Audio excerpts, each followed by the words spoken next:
Yo, what's going on, everybody? I'm back. I haven't made a video in a very long time. I can't even remember the last one I did. It's been about a year, I think. Might have been that Usman Buckley card, but I figured I want to make a new video because it's been a long time. And this is a big card, biggest card of the year. I mean, not in terms of, there's no title on the line, but it's the biggest card of the year in terms of how many people are going to be watching it. Just because it's Conor McGregor, he's the guy. He's the guy who got most people into the UFC. Most like casual fans will watch a McGregor fight just because, I mean, still to this day, the most viewed fight ever was Khabib versus Conor, the most pay-per-view buys. So it's always Conor. Conor basically turned the UFC. He became bigger than the UFC. He turned the UFC into what it is today. So we're gonna be talking about the McGregor card because I'm super pumped for this. It's gonna be a good one. We'll get to the main event, but I just want to start at the bottom. And then we'll take more time to talk about the main event. But obviously, we can just go through the beginning. We can go through the smaller fights at the beginning. So here we go. Okay. Costa versus Durden. Okay, so Durden's coming off that surprising win against Fieldho, and no one really thought Durden could win. No one thought Durden could. I don't think anybody thought Durden could ever win a fight again after his losing streak that he was on, but he somehow won against Fieldho. But it was a good style for him. Fieldho's like a good defensive grappler and like a not so good striker. So Durden just basically capitalized on that by staying safe, outstriking him on the feet, mixing in the takedowns while also staying safe. Usually when he would take people down in the past, he would give up his neck really easily. Fieldho wasn't able to grab onto anything and sub him, so I I was surprised by Durden's jiu-jitsu defense in his last fight. But I think when it comes down to it, it's just that was kind of a flash in the pan from Durden, and I'm not just gonna like ignore his loss streak just because of his last win. I'm gonna think, okay, that was good, Durden, but I mean, what have you done for me? Not just what have you done for me lately, but like what have you done in the UFC? And like I don't remember anybody he's beat besides Fieldho. I just remember him losing, getting dominated. And the guy Costa is a bad style for him because Costa has good grappling defense. Costa's the kind of guy who can get schooled at times. Like that guy Coria absolutely schooled him, but Coria is really legit. It's one of the guys who trains out of that Joshua Van camp, the 4 ounce gym in Texas. So I like that. I don't mind him losing that fight. That's fine. It's one of those you can give him a pass for. And I think he's entering his prime. I mean, he knocked out Matt Schnell, but most people knock Matt Schnell. It's one of those where it's like, you know what? There's low key a chance that Durden could win, and I wouldn't be surprised. I wouldn't be like totally shocked out of my mind. But I'm gonna go Costa by knockout. Costa, I think, can knock him out.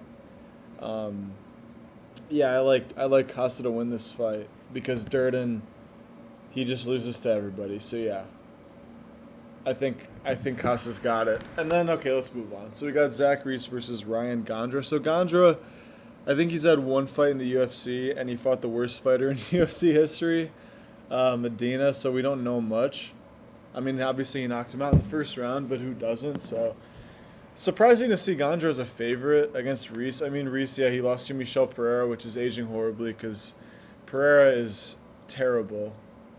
Um, Pereira he has like 2 minutes in the first round, and then he just completely gasses out. I was actually at his fight against Abus Magomedov. I was there in Kansas City, and it was just a terrible, just slop fest of nothing. And yeah, I don't know how Reese lost to Pereira, but I do respect. I think Reese is good. He's won a few fights.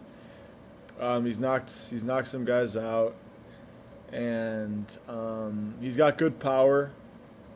He's big for the weight class. He's just look at like I hate to be like the height supremacist or like the visual merchant or whatever you want to call it, but like, bro, just look at them. Like look at like look. That's not everything, sure, but it is an indicator of something. I mean, look at the way that they're built. I think Reese just takes better care of himself, bro. Like, I don't know. Yeah, Reese looks like a fighter. And that's not what I'm talking about. Look, Gondra could go out there surprising me. Gondra, like I said, he's never lost in the UFC, so he could actually be really good, but I just like Reese here. I think Reese is going to knock him out in the first round. And maybe Gondra will prove me wrong, but I got Reese here. Okay. This was supposed to be a banger. This is supposed to be Ethan Ewing shutting down Basharat finally, because Basharat, we've all been waiting for him to lose because he's laying prey, and he did lose to Matsumoto, but they gave him the win, so technically he's still undefeated. Ethan Ewing was supposed to go out there and school him, which he would have. Ethan Ewing pulled out, sadly. Basharat's staying in there. He got a new opponent, John Garza. They don't have a picture for him. He's never fought in the UFC, so I don't know anything about the kid. I think he's going to lose. I think Basharat, being a ranked UFC fighter, fighting a guy who nobody knows on short notice, maybe he'll surprise us, but this is the better Basharat brother. There's the other guy, Javid Basharat, who's just not very good, who almost lost to the other debuting guy. I can't remember his name, but Javid Basharat took a short notice fight on a couple days' notice against another debuting guy, but he almost lost. And this Basharat, I just think is better. So I think he's going to just be able to take him down, hold him down, and coast to an easy decision. No surprise, there will be a decision. He's not going to get a finish. He cannot finish anybody, so that's just going to be a decision. And that's fine. That's just going to be the piss break, so okay. But then we'll come back for this fight that can be an absolute banger.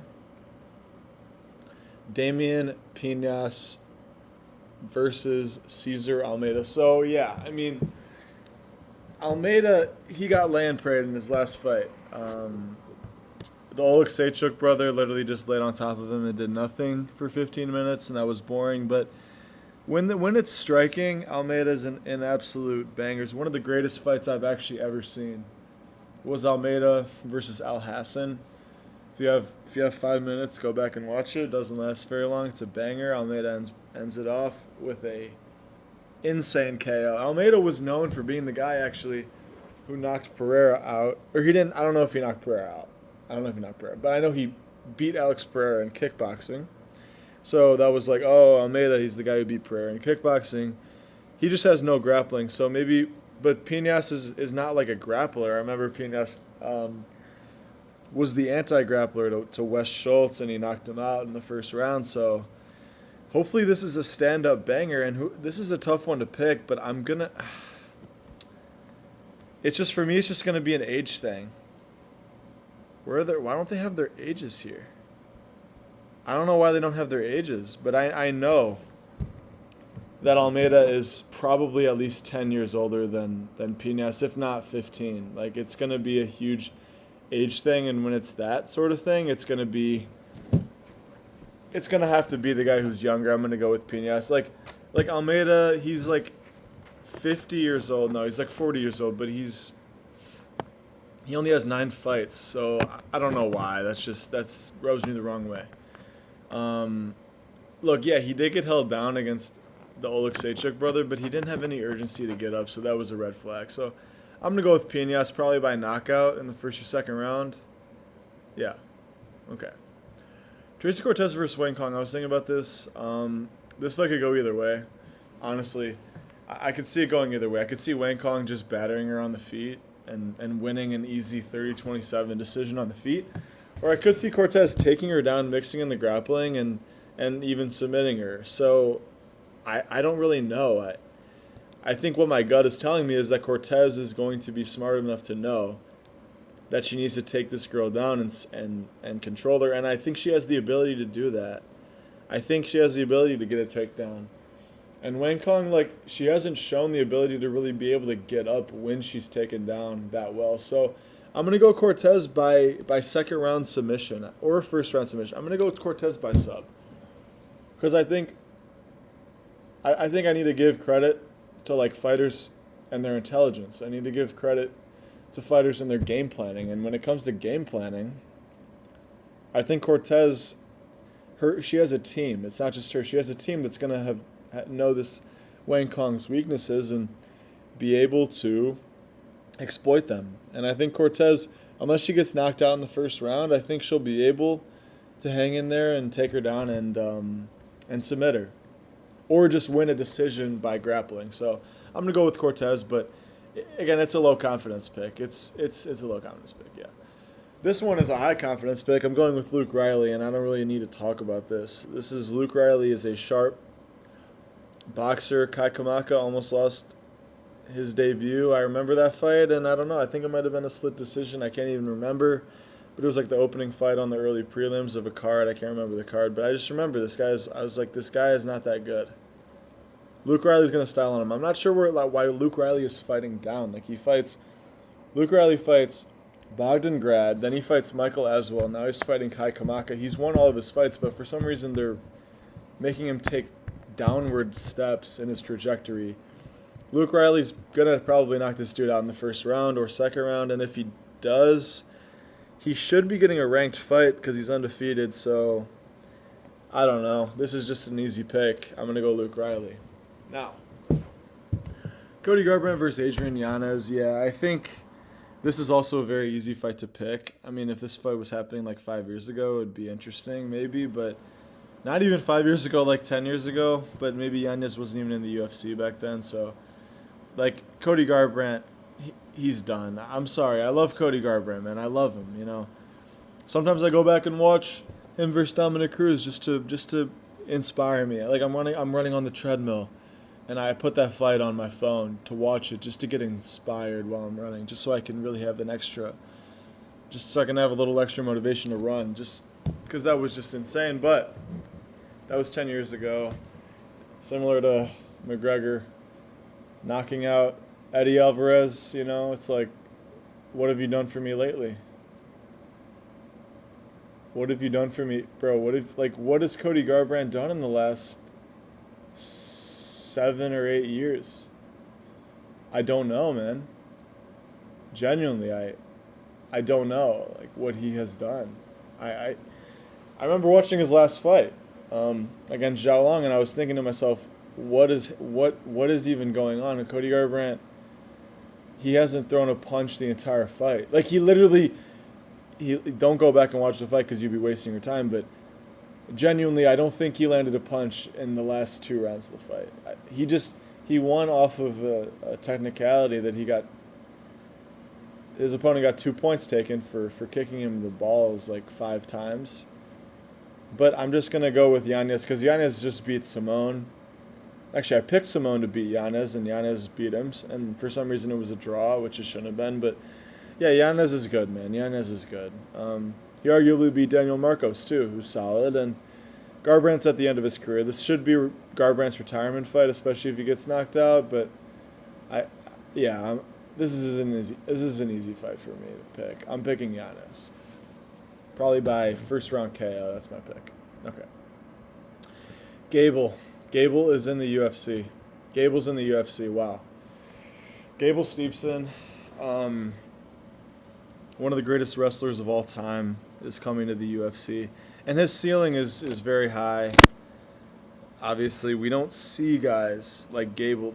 When is an Olympic gold medalist came to the UFC? I don't know. I mean, like, not to this level, right? You have like guys like Bo Nickel, guys like Bo Nickel, just who are like wrestling, whose wrestling credentials are insane. Like Bo Nickel has the national championships, but Bo Nickel never won an Olympic medal. Bo Nickel never even competed in the Olympics.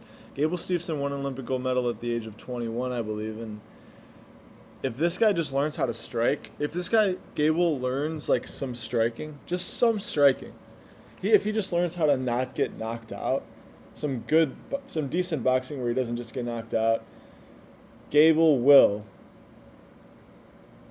potentially just become the greatest heavyweight of all time. Like, he can just take everybody down and just submit, and maybe just submit them. Hopefully, maybe he has some BJJ. I'm not sure if he does. I know he has good ground and pound. Look, this is an easy fight for him though. I'm talking about Gable's future. I can make a whole video about that, but you know what?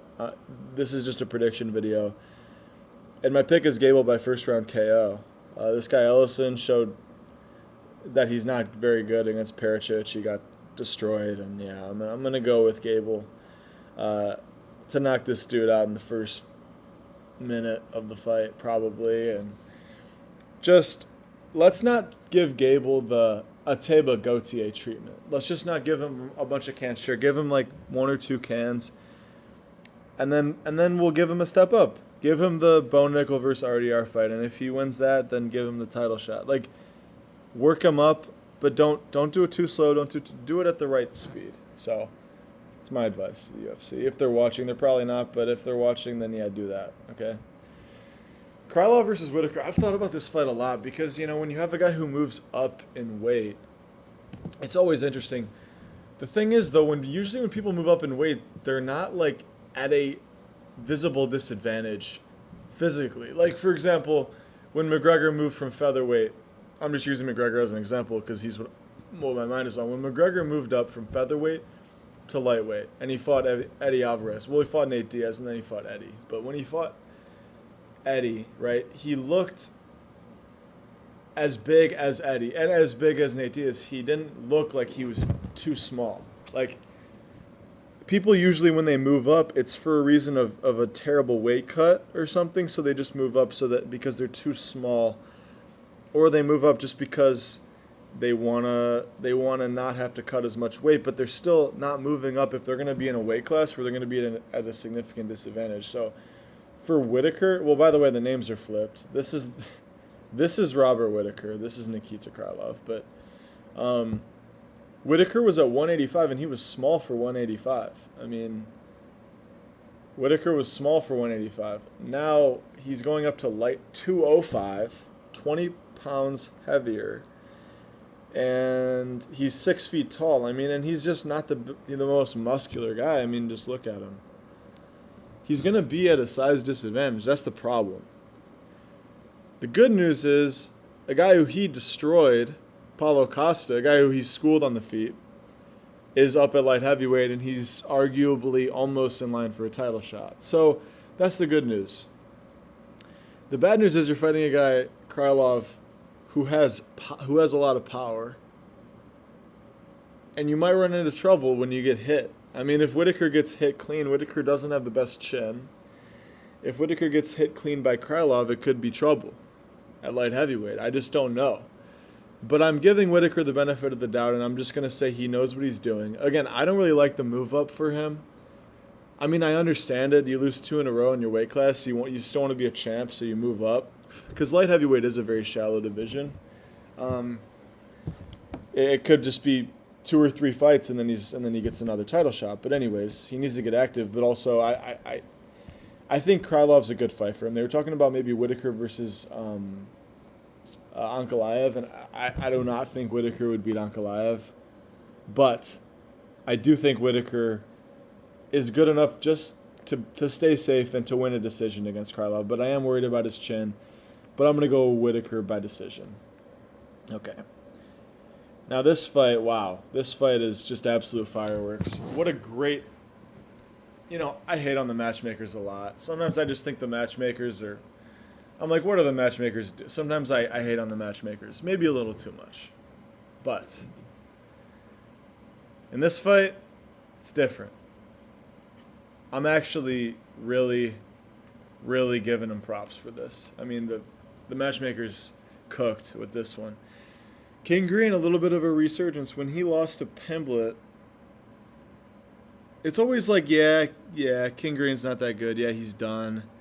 Yeah, he loses to Pimblett. He gets knocked out cold by Roofy. It's like, yeah, Green's just done. And then he comes back and he wins. Has he won 3 in a row now? I think he's won 2 in a row, at least 2, maybe 3. But, he's on a little bit of a win streak now. And now he's fighting McKinney. But the thing is, Green, he goes as if Bobby Green had a chin, he would be a perennial title challenger. I mean, like, genuinely, like Bobby Green, his grappling is not that good, but I mean, Bobby Green would be like in the BMF conversation. Like, he would be in the BMF conversation consistently if he had a chin. But the thing is, he doesn't have a chin. So I like Bobby Green to beat anybody who doesn't have like this insane power, but or someone who doesn't have amazing grappling. Like he's just good enough to just beat these guys who don't excel in the power or grappling departments. But where McKinney excels, it's just this is just a nightmare for Bobby Green. I don't think it's a good fight for Green at all. It's terrible. Like McKinney goes out there, and McKinney in the first 2 minutes of a fight is the greatest fighter of all time. He goes out there, McKinney will throw the kitchen sink at him like he does against everybody else. And all it takes is one, and Bobby Green has no chin, and McKinney is going to connect. McKinney throws everything at Bobby Green. One of those shots is going to connect on the chin. The thing is, Bobby Green doesn't have the kind of power. He has like the accumulation power. Like, okay, he hits Zellhuber with 98 shots. The 99th shot wobbles him, and then he finishes him. Okay, but Bobby Green doesn't have that like one punch knockout power. Now, there is a chance Bobby Green knocks him out in the first round, but that would not be because of Bobby Green's insane power. It would be because of McKinney's lack of a chin and McKinney gassing out, because that happens. So McKinney either knocks Bobby Green out cold in the first minute or two, or Bobby Green knocks McKinney out in the last 3 minutes of the first round. This fight is not leaving the first round. It's just not. I mean, Bobby Green's not the kind of guy who blitzes forward, though, but I'm just saying, this is McKinney. McKinney is in control of how this fight goes. McKinney will go out there and throw everything at him, and he will connect. So my pick is McKinney by first round KO, because I do not trust Bobby Green's chin. McKinney by first round KO. Yeah. Okay. Royval versus Kavanaugh. I've thought a lot about this. I've gone different ways. At first, I was thinking Royval. Then I thought, wait, no, Kavanaugh, Kavanaugh really hasn't lost other than getting caught by Charles Johnson. But then I'm thinking, wait, who has Kavanaugh really beat, though, besides Moreno? But Moreno's washed, so we don't really know how good Kavanaugh is. And then I'm like, wait a second, Royval was in a razor-thin fight with Joshua Van, who hasn't lost besides the Charles Johnson. For some reason, Charles Johnson knocks everybody out. Wait, why has Charles Johnson beaten Kavanaugh and Van? If Kavanaugh beats Royval, then that just makes Charles Johnson make even less sense, but I digress. I'm settling on Royval because I'm not sold on Kavanaugh yet. I'm not sold on his ability to really be like a championship level fighter. I don't know, because I think Moreno is washed. And even though Moreno is washed, I think it was like a decently close fight. It was a pretty close fight between him and Moreno, whereas Tyro schooled Moreno, besides getting caught in that inverted triangle. But anyways, Royval's got good jiu-jitsu, so I don't think it's going to be like a Kavanaugh grappling clinic. I think Royval could sub Kavanaugh. Maybe if Kavanaugh shoots a sloppy takedown, Royval could snatch something up like a guillotine or a Kimura or maybe a triangle or all sorts of things. But I like Royval here. I like his volume. I don't think Kavanaugh has the volume to match him. I don't think Kavanaugh has the volume to be able to match Royval's intensity in a firefight. And I think Royval doesn't have the best chin, but I think his chin is just good enough to survive Kavanaugh. I don't think Kavanaugh has the power to knock out Royval. So I'm going to go Royval by volume decision. Yeah. Bautista versus Sandhagen. This is another one where I've kind of gone both ways. Originally, I was thinking Sandhagen. Then I started to think Bautista. And now I'm settling on Corey. The reason why is because of their competition. I think the key to this fight is understanding how good you think Vinicius Oliveira is. That's the question, right? The question is, how good is Vinicius? If you want to say Vinicius is like championship level, then okay, Bautista beats Sandhagen. But I don't think Vinicius is that good. I don't think Vinicius is on the level of Corey. And I think 135 was a bad weight class for him because he had a bad weight cut. But I'm not making excuses. I'm just saying I don't think Vinicius was ever really that good. And we threw him in a main event because he had these sick highlights, but he hadn't really beaten anybody that good. And we were just thinking, okay, let's see how he does. But he wasn't ready. And he's just really not. He wasn't ready. Now, don't get me wrong, Bautista's a beast, but are we really forgetting about the Aldo fight? Are we forgetting? Like, and are we just really considering, like, who has Bautista beat? No, I think I've been saying that a lot, and it's not to say if someone doesn't have the resume that they aren't going to win. I'm just looking at, like, people are overrating these people's resumes. I just want to get it real. And Bautista, he's a good fighter, but Corey Sandhagen is better. I think Corey Sandhagen has better jiu-jitsu. I think Corey Sandhagen has better boxing, better kicks. I think he's just a little bit better everywhere, and I think Corey Sandhagen's going to win this. I think it'll be a close decision. Maybe Bautista wins a round. Maybe one of the rounds is close. It could be one of those, like, Song Yadong versus O'Malley type of fights where it's like, I don't really know who won, but probably Sandhagen. It's going to be one of those, like, Corey probably won, but I don't know. Like, one of those, like, weird ones. It could be a weird split decision. But I'm going to go with Sandhagen. Because don't forget, Sandhagen won 2 rounds against Merab. So I don't think Bautista would win a single round against Merab. That's all I'm saying. Not that MMA math really matters all the time, but you know what I'm saying. I'm going Corey. Okay. Pimblett versus BSD. This is not a fight that I've gone back and forth. I know I've been saying that a lot. I've said, oh yeah, I've gone back and forth on this fight a couple times, but I have not gone back and forth on this fight. I'm picking Pimblett easily to beat BSD. I have never even considered BSD to win this fight. I'm not even considering that as an option. Let's get this straight. This isn't a fight Pimblett loses. Pimblett's going to be around for a while. Pimblett's not a guy who's going to go away. I don't see Pimblett turning into an irrelevant fighter. Like, Pimblett has what you could call plot armor. Like in a TV show when the main character is supposed to die, but somehow he escapes, and it just doesn't make any sense. Pimblett's going to submit Benoit, and you're going to say, oh yeah, dude, of course.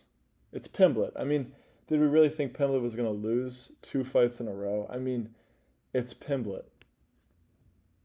Look, I picked Pimblett to submit Gaethje in the first round, and I was really pissed. I was really pissed at Pimblett for not even shooting a single takedown.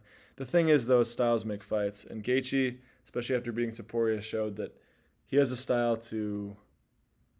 Looks like he can beat anybody right now, Gaethje, but I don't know. I respect Gaethje. And Pimblett, it's just, let's not forget, okay? Let's not forget that Benoit got absolutely mauled by Renato Moicano, who lost to Beneil Dariush. Benoit, who is he? Okay, so he beat... Okay, let's just talk about where he's at. So, okay. Benoit gets mauled by Moicano, who lost to Dariush, gets destroyed by Poirier, and then he beat Hooker, okay? He beat Rufy, okay? That's his best win, is Rufy, but it was a grappling fight. We still don't know how good Rufy's grappling is. That was his one question mark, and Benoit answered that question. But no one's saying Rufy's grappling is good. But here's what I will say. Pimblett's grappling is insanely good. His defensive grappling is insanely good. Bobby Green shoots a takedown on Pimblett, and in half a second, he has a guillotine fully locked in, turns him over, turns it into a triangle in half a second, boom. Like, Pimblett's defensive jiu-jitsu is some of the best in the UFC. Pimblett has a black belt, but I was saying in the Gaethje fight, I was like, where's his black belt? I was saying, you know what? His jiu-jitsu is like purely, it's more like reactionary jiu-jitsu where he's going to use it if he needs it. Like, or if the opportunity is just so blatantly obvious. Like, that's when he'll use it. Like, okay, Green's giving his neck up. Okay, easy guillotine or triangle. Okay, Chandler's giving me his back. Okay, I'll slam him and take full mount. Okay, perfect. It's not one of those he's going to go shoot a blast double leg. But you know who will shoot blast double legs? Benoit. I rewatched Benoit versus Dan Hooker, and I was like, oh my gosh. Yeah, Pimblett's submitting him in the first round. I mean, rewatch Benoit versus Hooker or Poirier, and then rewatch Pimblett versus Bobby Green or Chandler, and tell me that Pimblett doesn't submit Benoit by guillotine in the first round. I think I see it clearly. I see Benoit shoots a sloppy takedown, leaves his head on the outside on a double leg, just leaves his head out there, and then, just leaves his neck wide open for a guillotine. Look, people meme Poirier for jumping the gilly all the time against Benoit, but bro, a couple times he almost had it, and he was close. Like, a lot of those attempts were very close. For real. And Benoit really didn't do anything to intelligently defend those guillotines. It was really kind of just like slipped off because Poirier didn't get the grip right. I don't think Pimblett is going to make that mistake. I think, like I said, Pimblett has good reactionary jiu-jitsu. Benoit comes forward. He doesn't stop coming forward. Okay, you could say, oh, well, Benoit is just going to knock Pimblett out, but Pimblett has a granite chin. I trust Pimblett's chin. So Benoit blitzes forward, tries to knock Pimblett out. He doesn't get it. Okay. Then he shoots for a takedown, leaves his head on the outside on a double leg. Okay. Pimblett just snatches his neck up, full guard, guillotine. Benoit's not getting out. It's razor tight. He's tapping. It's over. And you're going to be like, damn, of course, I should have seen that coming. But if you're picking Benoit, I will challenge you, and I will say I don't think you're truly thinking logically about it. I think you're thinking about the mystique of Benoit, but you're actually ignoring selectively two fights, the Poirier and the Moicano fight, where you're like, yeah, Benoit kind of has this mystique about him, this aura of like, he just blitzes forward, man, and no one can stop it. Yeah, but what about when Moicano perfectly times a takedown and takes full mount and Benoit can't get out? Or what about when Poirier uses his aggressiveness against him and catches him and clips him and knocks him out? So I'm going Pimblett. I'm going Pimblett by first round guillotine choke off of a sloppy double leg takedown by Benoit. Or if it's a single leg, then it's a ninja choke. Or it's, Darce. Something like that. You know what I'm saying. All right. Now it's the main event, and you know what? It's funny because this is not going to be a long breakdown, so look. If this fight was happening 10 years ago, what a banger that would have been, by the way, but I would have been like, oh, man, I think, that's an interesting conversation, but this is not an interesting conversation to me. To me, I'm not even interested in really breaking this fight down because what am I breaking down? At best, I'd be breaking down Conor McGregor tape from 5 years ago against Poirier, but 5 years, you know how big of a difference 5 years makes. 5 years of no training, 5 years of no training versus how active Holloway has been. I mean, how much of a difference that is. 5 years of age from McGregor. Now he's 37 versus. And by the way, he lost both those fights against Poirier. He got knocked out twice. Well, technically the third fight wasn't a knockout, but he was going to lose that fight anyways, I believe. But I don't even know how to break McGregor down. I know how to break Holloway down, but I don't know how to break this matchup down. And another thing to consider is that it's at welterweight, so we've never seen. Actually, did McGregor fight Cerrone at welterweight? I think he did. Has Holloway ever fought at welterweight? No, I don't think he has. So I don't even know how to break this down. Holloway there's a chance Holloway is just slow and McGregor's just juiced up. Like the UFC lets him just juice himself up and he just bullies Holloway and knocks his ass out. But there's also a chance that McGregor is completely washed. He's slower than shit, and Holloway just batters him and just knocks him out in the first round or the second round, and then it's just over, just like that. You know, I don't know. I think McGregor's always overvalued, similar to Benoit. I'll make that distinction. I'll make that challenge. Like, logically explain why McGregor wins instead of just saying like, oh man, like Benoit, tactically explain why McGregor beats Holloway. I can't do it. So I'm going to say Holloway wins this by KO in the first or second round. Like, you know what I was saying the same thing about? I was saying the same thing about DDP versus Hamzat. Like, everybody was picking Duplessis, and it was like, okay, can you just explain? I was saying this to my friends. I was saying, can somebody explain to me why DDP will beat Hamzat in a logical, tactical way that actually makes sense? The thing is, you just can't.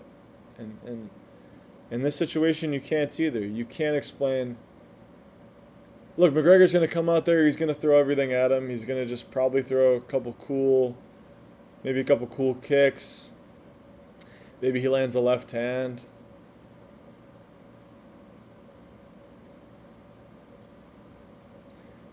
But at the end of the day, McGregor is completely washed. And Holloway's going to school him on the feet, knock him out. So, look, I actually want McGregor to win. I hope McGregor wins. It would be awesome for the sport if McGregor wins. I don't think it'll be very good in terms of, the title picture, because it'll be like, well, then they give McGregor a title fight, but then it's just going to muck it up. Because I do think Oliveira deserves a title shot, but we'll cross that bridge when we come to it. I'm picking Holloway. Maybe McGregor retires. I think he should, but this shouldn't have been his fight. It should have been somebody like Cerrone. Even worse than Cerrone. I don't even know if he could beat someone like Cerrone in the UFC. I don't even know how good McGregor is. We'll see. But I'm picking Holloway by first round KO or second round KO. So, yeah. Thanks for watching. If you got to the end, let me know in the comments what you think. If you agree, you disagree. I'm open to anything. I'm open to criticism or whatever you guys want to talk about. So, appreciate you. God bless. And enjoy the card.